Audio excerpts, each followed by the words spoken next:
Fala galera, sejam todos bem-vindos ao canal Desbravando a Física. Eu me chamo Professor Francinaldo e é um imenso prazer estar aqui com vocês para mais uma aula do projeto Curso Básico de Física para Iniciantes. Vale lembrar que hoje nós vamos estar dando continuidade ao primeiro módulo referente à mecânica. Especificamente falando, hoje nós vamos iniciar a quarta parte deste módulo, que vai tratar sobre as leis de Newton.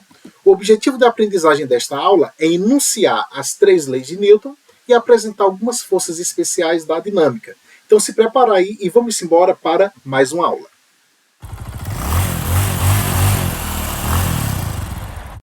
Nesta aula, turma, nós vamos estar iniciando uma parte da física chamada de dinâmica. Até o momento, nós estudamos a cinemática, que é uma parte da física que se preocupa apenas em descrever o movimento dos corpos. Na aula de hoje, nós vamos estar iniciando uma parte da física chamada de dinâmica, a qual vai se preocupar com as causas do movimento desses corpos. Como nós sabemos, a física ela também envolve o estudo da causa da aceleração. E a causa é sempre uma força que pode ser definida como um empurrão, um puxão exercido sobre um objeto ou etc. Aqui nós temos nessa figura, por exemplo, que a ejeção dos gases da combustão aplica nesse foguete uma força acelerando. Nós vamos descrever fisicamente essa força e vamos perceber que o princípio da ação e reação é o que vai ocorrer neste sistema físico para que este foguete ele consiga se locomover no espaço. Falando um pouquinho sobre a mecânica newtoniana, a relação que existe entre a força e a aceleração produzida por uma força foi primeiramente descoberta por Isaac Newton. A mecânica newtoniana, turma, ela é uma poderosa ferramenta para situações cotidianas, muito embora ela não pode ser aplicada para todas as situações. Vamos falar um pouquinho sobre esse gênio chamado Isaac Newton. Isaac Newton ele nasceu em 1643 na Inglaterra e morreu em 1727. Vale lembrar que ele foi educado em uma das universidades mais prestigiadas da Inglaterra, que é a Universidade de Cambridge. Foi considerado um aluno extremamente aplicado e excelente. Durante a Grande Peste que ocorreu na Europa em 1664 a 1666, uma vez que foram fechadas as universidades, Newton produziu intensamente, fazendo grandes descobertas durante esse período. Descobertas na área da matemática, como o teorema do binômio de Newton, assim como o cálculo diferencial. Na ótica, ele teve contribuições na teoria da cor, além das contribuições que ele deu para o estudo da mecânica. Ele ainda foi o presidente da Sociedade Real e chefe da Casa da Moeda da Inglaterra, ajudando assim na reorganização monetária de seu país. Ele aceitou e desenvolveu muitas ideias de Galileu, por exemplo. Inclusive tem uma célebre frase que ele diz que se cheguei até onde cheguei é porque eu subi em ombros de gigantes. Então, na verdade, a primeira lei de Newton, que nós vamos estar enunciando daqui a pouquinho, é uma confirmação dos estudos já realizados por Galileu. É importante enfatizar também a grande contribuição científica de alguns cientistas que vieram antes de Newton. Eu tinha falado para vocês que a mecânica newtoniana ela é uma poderosa ferramenta, muito embora não pode ser aplicado para todas as situações, apenas para situações cotidianas. Por quê? Porque, na verdade, a mecânica de Newton ela apresenta 2 grandes limitações. A primeira limitação é quando a gente estuda velocidades muito elevadas, velocidades próximos ou comparáveis à velocidade da luz. Quando a gente está trabalhando com velocidade comparáveis à velocidade da luz, vale lembrar que a velocidade da luz é 300 mil quilômetros por segundo. Isso quer dizer que a cada segundo a luz percorre 300 mil quilômetros, tá ok, turma? Então a velocidade é exorbitantemente alta. Inclusive Einstein, na sua teoria da relatividade especial, ele fez um postulado dizendo que a velocidade da luz no vácuo ela é a velocidade limite do universo. Até o momento, nunca ninguém conseguiu provar o contrário. Então veja só, turma, a mecânica newtoniana, quando trabalhado com velocidades próximas à da luz, ela precisa ser substituída por uma outra teoria. É aí onde entra em cena Albert Einstein com a teoria da relatividade restrita, que é válida para qualquer velocidade. Outra coisa importante, quando a gente estuda corpos com dimensões muito pequenas, com dimensões atômicas ou subatômicas, a mecânica newtoniana ela também precisa ser substituída. E é aqui onde entra em cena a mecânica quântica. Então lembre-se, a mecânica newtoniana é uma ferramenta extraordinária para situações cotidianas. Quando a gente vai estudar o universo em larga escala, analisando velocidades muito próximas à da luz, a gente precisa da mecânica relativística, desenvolvida por Albert Einstein. Quando a gente vai estudar a escala do microcosmo, tá certo? Dimensões atômicas ou subatômicas, a gente precisa da mecânica quântica, tá ok? Então essas foram as duas grandes limitações da mecânica newtoniana. Muito embora para o dia a dia ela serve extremamente e é espetacular para descrever situações cotidianas. Vamos lá, vamos iniciar aqui a nossa discussão falando um pouquinho sobre a primeira lei de Newton, também conhecida como lei da inércia. A primeira lei de Newton, turma, diz o seguinte: se nenhuma força atua sobre o corpo, a sua velocidade ela não pode mudar. Ou seja, o corpo ele não pode sofrer aceleração. Lembre-se que a aceleração é uma grandeza física que está associada à variação de velocidade. Sempre que a velocidade ela muda no decorrer do tempo, nós temos uma aceleração. Então, o que a lei da inércia está nos dizendo, em outras palavras, é que um corpo que está em repouso, ele vai permanecer em repouso, ou se ele está em movimento retilíneo uniforme, ele vai continuar com o movimento retilíneo uniforme, desde que nenhuma força seja aplicada sobre ele. Ou, em outras palavras, desde que a resultante das forças que atuem sobre esse corpo seja igual a zero. Então, turma, a primeira lei de Newton nada mais é que um princípio associado ao equilíbrio do corpo. O corpo ele pode estar em equilíbrio estático ou equilíbrio dinâmico, desde que a resultante das forças que atuem sobre esse corpo seja necessariamente igual a zero. Aqui nós temos um exemplo de um ônibus em movimento com velocidade constante e de repente, em um determinado trecho do circuito, o motorista ele aciona os freios. Neste momento, o que acontece com os passageiros que estão dentro desse ônibus? Os passageiros eles são atirados para frente quando o ônibus freia. E isso ocorre justamente pela inércia do corpo. Um corpo tende a permanecer em repouso ou em movimento retilíneo uniforme, desde que nenhuma força esteja atuando sobre o mesmo, ou desde que a resultante das forças que atuam sobre o mesmo seja igual a zero. Devido à inércia, é que o nosso corpo ele é projetado para frente quando nós estamos no carro e que de repente o motorista pisa ou aciona os freios de repente. Então, por inércia, o nosso corpo ele tende a permanecer em movimento. Vamos agora para alguns outros exemplos. Aqui nós temos um cavaleiro que tende a prosseguir com sua velocidade no momento em que o cavalo ele para de repente. Por inércia, o cavaleiro ele tende a manter o seu movimento. Tá ok, turma? Então, basicamente, o que a primeira lei de Newton vem afirmar é isso. Um corpo tende a permanecer em repouso ou em movimento retilíneo uniforme, desde que nenhuma força atue sobre o mesmo, ou a resultante das forças que atua sobre este corpo seja igual a zero. Essa é a ideia da primeira lei de Newton, conhecido como lei da inércia. Vale lembrar que a obrigatoriedade do cinto de segurança é justamente devido à lei da inércia, tá ok? Dando continuidade, vamos entender um pouquinho sobre a ideia da força, mesmo que intuitivamente, o que é uma força? A gente sabe que a força ela pode causar aceleração de um corpo. Então, se você pega uma força e aplica, por exemplo, em 1 kg padrão, esta força ela vai gerar uma certa aceleração que nós vamos chamar de aceleração A. Então, temos aqui, ó, nesta imagem, 1 kg padrão e alguém aplicando uma força F, gerando neste quilograma padrão uma aceleração que nós estamos chamando de A. Então, colocamos esse quilograma padrão em uma mesa horizontal, sem atrito, e puxamos este quilograma padrão, por exemplo, na direção horizontal e no sentido para a direita. Até que, vamos imaginar que por tentativa e erro, este quilograma padrão, ele adquira uma aceleração de 1 metro por segundo ao quadrado. É dessa maneira que a gente diz o seguinte, ó, a título de definição, nós dizemos que a força que nós estamos exercendo sobre o corpo padrão tem um módulo de 1 newton. Então, basicamente, fisicamente, o que é 1 newton? 1 newton é uma força que você aplica em um objeto de 1 kg que seja capaz de produzir uma aceleração de 1 metro por segundo ao quadrado. Essa é a ideia da grandeza física, tá certo? Associada à força. Então, a partir daqui, turma, toda força, seja ela de qual origem for, nós vamos sempre utilizar a unidade de medida chamada de Newton, em homenagem ao grande cientista Isaac Newton. Lembrando que um Newton, na verdade, é 1 kg vezes metro por segundo ao quadrado. Bom, então dessa maneira, em termos de força, a gente consegue compreender melhor a primeira lei de Newton, que está totalmente associada a essa ideia de força resultante. Então a gente pode dizer que, se nenhuma força resultante age em um corpo, a velocidade desse corpo não pode mudar. Ou seja, esse corpo ele não pode sofrer nenhuma aceleração. Em outras palavras, turma, nós queremos dizer o seguinte, se a resultante das forças que atua sobre um corpo for igual a zero, só haverá duas condições para este corpo.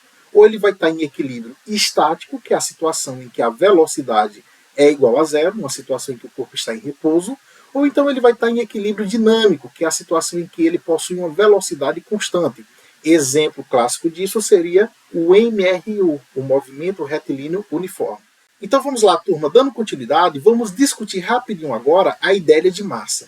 A massa nada mais é que uma propriedade fundamental de um corpo, uma propriedade intrínseca do corpo.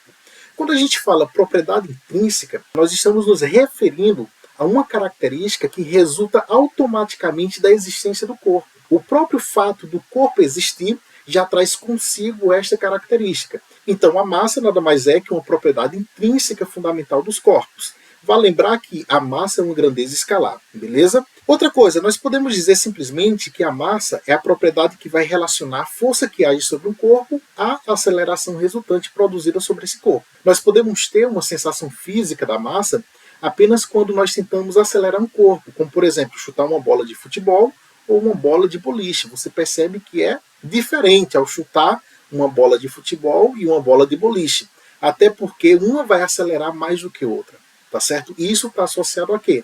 A quantidade de massa que cada uma dessas bolas vai ter e, consequentemente, a aceleração que cada uma vai produzir. Quanto maior for a quantidade de massa, menor a aceleração produzida sobre esse corpo, desde que você aplique a mesma força. Beleza? É essa a ideia. Então a gente pode dizer simplesmente que a massa é uma medida da inércia de um corpo. É muito comum você escutar autores definindo a massa como uma grandeza escalar, ou simplesmente dizendo que é uma medida da inércia de um corpo, beleza? Lembre-se, quando ele fala medida da inércia do corpo, está associado mais a essa ideia. Por exemplo, quando nós freamos um carro, a gente sabe que é muito mais simples, muito mais fácil frear um carro do que frear um caminhão. Ambos a uma mesma velocidade, já que a massa do carro é muito menor do que a massa do caminhão. Consequentemente, o carro ele apresenta menor tendência a permanecer no seu estado de movimento. Beleza? Então, é por isso que a gente diz que a massa está associada à medida da inércia de um corpo. Bom, então com isso nós já temos condições suficientes de enunciar a segunda lei de Newton, também conhecido como princípio fundamental da dinâmica. Segunda lei de Newton vai dizer o seguinte, turma: a resultante das forças aplicadas a um corpo é igual ao produto de sua massa pela aceleração adquirida. F é igual a ma. A força aplicada no corpo que possui massa vai gerar sobre esse corpo uma determinada aceleração. Consequentemente, nós podemos mudar a velocidade de um objeto simplesmente aplicando a esse objeto uma determinada força.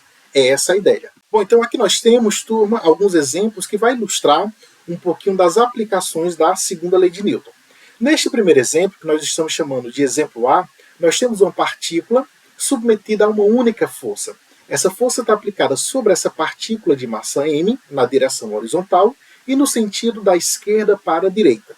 Esta força produz sobre esta partícula uma aceleração. Essa aceleração está descrita aqui através de um vetor, na direção horizontal e no sentido da esquerda para a direita. Então, se a gente fosse aplicar a segunda lei de Newton para este exemplo, quem seria a força resultante? A força resultante é a soma de todas as forças que atuam no meu sistema. Nesse sistema, a única força que está atuando sobre a partícula é esta força F. Consequentemente, a força resultante seria F igual à massa da partícula multiplicado pela aceleração. Nesse exemplo B, nós já temos duas forças aplicadas sobre a partícula de massa m. Uma força aplicada tentando deslocar esta partícula para a direita e a outra força aplicada tentando deslocar essa partícula para a esquerda. Então essas forças estão na mesma direção, só que em sentidos contrários. Perceba que pelo sinal da aceleração, pelo sentido da aceleração, nós já conseguimos constatar que essa partícula vai sofrer um deslocamento para a direita. Até porque a força que está puxando essa partícula aqui para a direita, ela é maior que a intensidade da força que puxa a partícula para a esquerda. Se nós fôssemos aplicar a segunda lei de Newton, veja só como ficaria. Segunda lei de Newton, força resultante é igual a massa vezes aceleração. Mas quem seria esta força resultante? É a soma de todas as forças que estão atuando nesse sistema. Nesse sistema nós temos duas forças, F1 e F2. Ora, professor, para eu somar essas forças, como eu devo fazer? Qual das forças possui um sinal positivo e qual das forças possui um sinal negativo? Veja só, turma, atenção para esta dica extremamente importante que eu vou passar para vocês. Na hora que nós estamos aplicando a segunda lei de Newton, tá certo? Escalarmente falando, apenas trabalhando com o módulo, com a intensidade da segunda lei de Newton, o que nós vamos fazer é o seguinte: na hora de somar as forças, você deve considerar que todas as forças que apontam no sentido da aceleração terão sinal positivo, enquanto que aquelas forças que apontam no sentido contrário à aceleração, você vai considerar com sinalzinho negativo. E é o que vai acontecer aqui, ó. Percebam que a força F1 tem o mesmo sentido da aceleração. Portanto, F1 é positivo, enquanto que F2, que é contrário ao sentido da aceleração, possui um sinal negativo. Então aqui nós temos que a força resultante é F1 menos F2. Isso é igual a quem? A massa da partícula multiplicado pela aceleração produzida por esse conjunto de forças. Essa é a ideia da aplicação da segunda lei de Newton. Isso também aconteceria, por exemplo, se você tiver aqui a situação C, com forças aplicadas na direção vertical. A ideia é a mesma. Lembre-se que, analisando a segunda lei de Newton escalarmente, as forças elas terão um sinal positivo quando elas estiverem apontando no sentido da aceleração. F1 ó, aponta no sentido positivo da aceleração, portanto, nós vamos considerar na segunda lei de Newton F1 com sinal positivo. Enquanto que F2 ó, aponta no sentido contrário à aceleração. Consequentemente, F2 nós vamos considerar com um sinal negativo. Independente de você estar somando essas forças na direção horizontal ou na direção vertical, o princípio, tá certo, vai continuar o mesmo. Então, essa dica serve para ambas as direções. Vamos agora para essa próxima situação, representada aqui pelo item D. No item D, nós temos 3 forças aplicadas sobre essa partícula de massa m. Essas 3 forças, uma delas aponta para a direita, que é a força F1, enquanto que as outras 2 apontam para a esquerda, que são as forças F2 e F3. Mas percebam que a aceleração desta partícula está apontando na direção horizontal e no sentido da esquerda para a direita. Então você já sabe que as forças que apontarem no mesmo sentido da aceleração, a dica que eu passei para vocês é que ao substituir na segunda lei de Newton, escalarmente falando, você vai considerar elas com sinal positivo. Enquanto que as forças que estiverem apontando no sentido contrário à aceleração, contrário ao movimento da partícula, consequentemente, elas terão um sinal negativo. Ao aplicar a segunda lei de Newton, força resultante é igual a massa vezes aceleração. Escalarmente falando, quem é a força resultante? É a soma de F1 com sinal positivo, F2 com sinal negativo e F3 com sinal negativo. Isso é igual à massa da partícula, que vale m, vezes a aceleração. Então, espero que você tenha entendido essa ideia, tá certo? Que vai ser muito útil na resolução de vários exercícios. Por fim, nós vamos falar da terceira lei de Newton, conhecida como lei da ação e reação, que basicamente diz o seguinte, que toda vez que um corpo exerce uma força FA em um corpo B, este também exerce em A uma força FB, de tal forma que essas forças elas têm a mesma intensidade, mesma direção e sentidos opostos, e mais, possuem a mesma natureza, sendo ambas de campo ou ambas de contato. Então, basicamente, a lei da ação e reação vai dizer que a toda ação existe uma reação de mesma intensidade, mesma direção, só que sentidos contrários. É essa a ideia. Aqui nós temos alguns exemplos da aplicação da lei da ação e reação. Primeiro exemplo é esse jogador que está recebendo uma bolada. Ao receber a bolada, que na verdade é a ação, o rosto do jogador também exerce sobre a bola uma reação de mesma intensidade, mesma direção, só que sentidos contrários.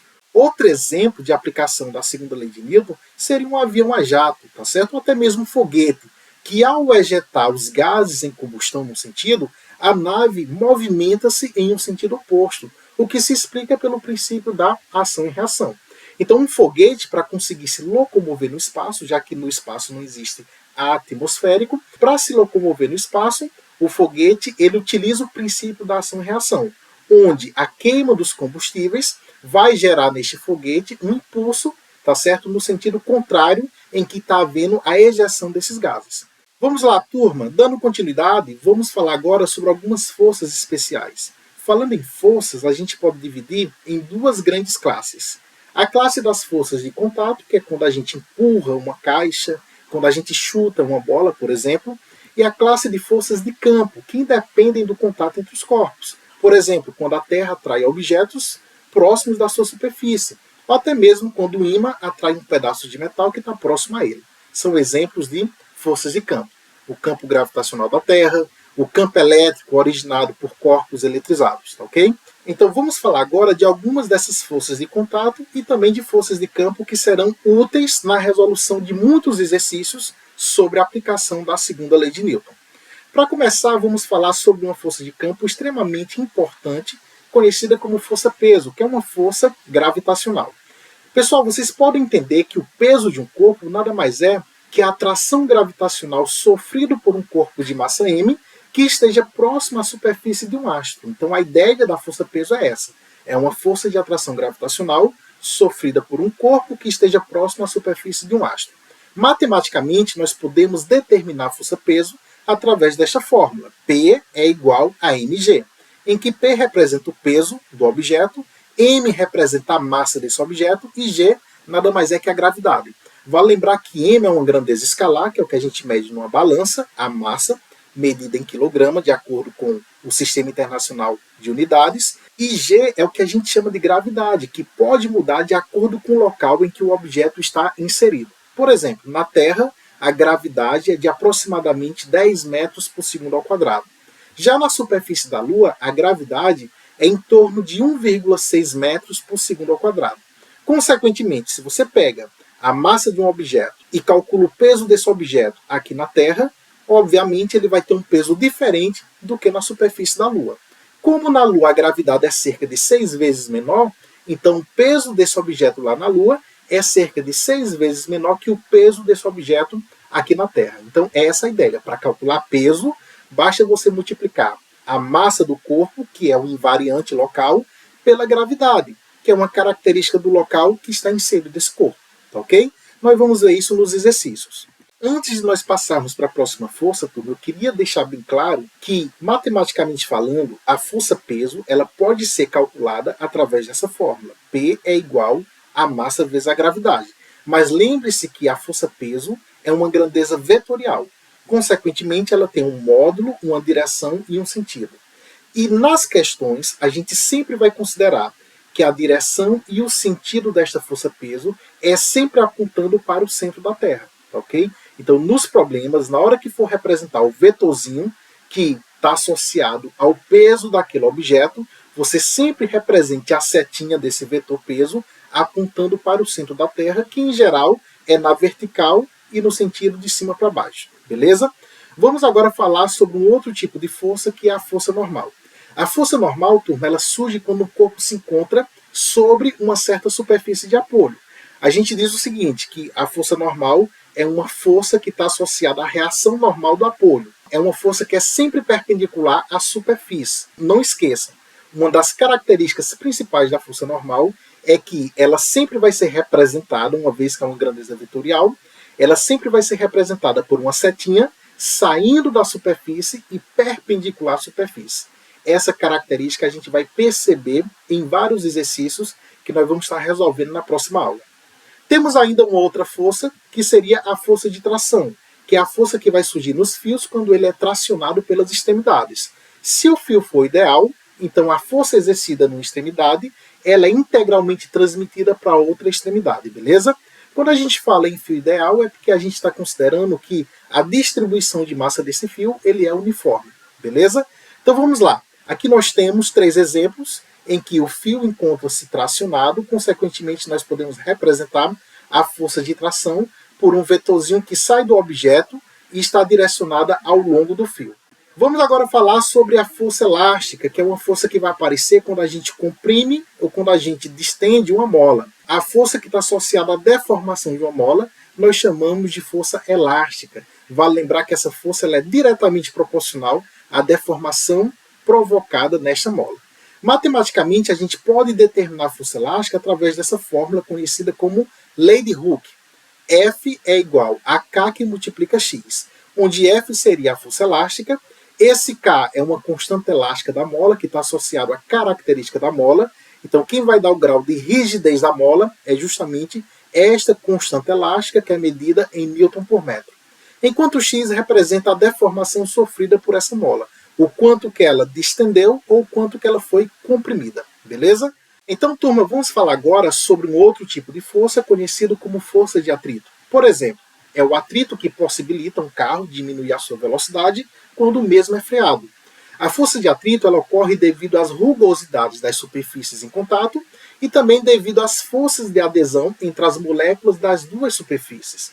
Nós podemos fisicamente definir a força de atrito como um resultado da interação entre o corpo e a superfície por onde ele se movimenta. Portanto, a força de atrito é uma força de resistência ao movimento. Ela sempre vai se opor ao movimento do corpo ou à tendência de movimento provocado por esta força. Por exemplo, nós temos aqui esse caixote, temos uma força F que está movimentando esse caixote aqui para a direita, e aqui nós temos uma superfície horizontal, onde vai ter aqui, ó, o movimento desse caixote. Devido ao contato entre a superfície e essa caixa, nós vamos ter uma força de atrito, que ocorre justamente por causa das irregularidades desta superfície, devido às rugosidades de ambas as superfícies que estão em contato. Essa força de atrito, ela sempre vai se opor ao movimento ou à tendência de movimento provocado pela força. Nesse caso, essa força está puxando a caixa para a direita, portanto, a força de atrito vai atuar para a esquerda. Então, essa é a ideia que vocês não podem esquecer. A força de atrito, ela se opõe sempre ao movimento ou à tendência de movimento provocada pela força. Vamos lá, existem dois tipos de atrito.